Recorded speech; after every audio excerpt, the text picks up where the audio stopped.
Training camp is almost officially over for the Tampa Bay Buccaneers, but already things have taken a different tone here at One Buc Place. And keep in mind, they have training camp at their facility, so it's not like some of these other teams that have already broken for camp. They just stay here and practice. But because they have one preseason game under their belts and all these training camp battles have really established themselves and moved into the preseason, mentally these guys have done the same. And they have cut-ups of themselves that they can watch. They have film that they can break down of themselves, and so that's when things become a lot more crucial. But one thing I would note is that Sterling Moore continues to be practicing at that nickelback spot. Throughout camp, he had lined up on the outside with some of the other cornerbacks, but they've moved him inside. And in the meantime, a guy that was competing already in the inside against Leonard Johnson, Isaiah Fry, they've moved him to the outside. And they're also alternating by putting Leonard Johnson on the outside too. So they're shuffling those guys around. And keep in mind that nickelback spot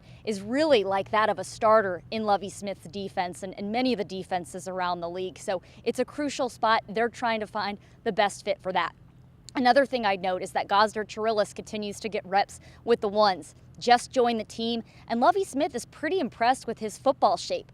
Not easy for a guy that's that big, used to playing inside. Here, unfortunately, he's got to have to deal with the heat, but Lovie Smith is overall really impressed with the way in which he's been able to maintain his shape when he wasn't practicing. So hopefully he'll be able to be inserted right on in there and take DeMar Dotson's spot.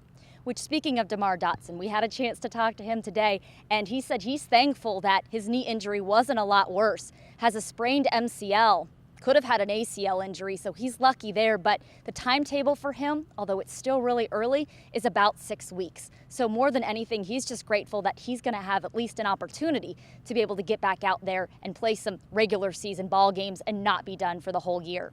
Now, stick with us at sportstalkflorida.com, where we'll have a ton of coverage from Bucs practices. There'll be one out here on Saturday as well. Closed to the public, no more public practices. It'll just be media, but we'll be out here. And then, of course, that Monday Night Football game against the Bengals. Definitely looking forward to seeing Monday Night Football come to town. It should be a lot of fun seeing that stadium lit up, and hopefully they have some good attendance.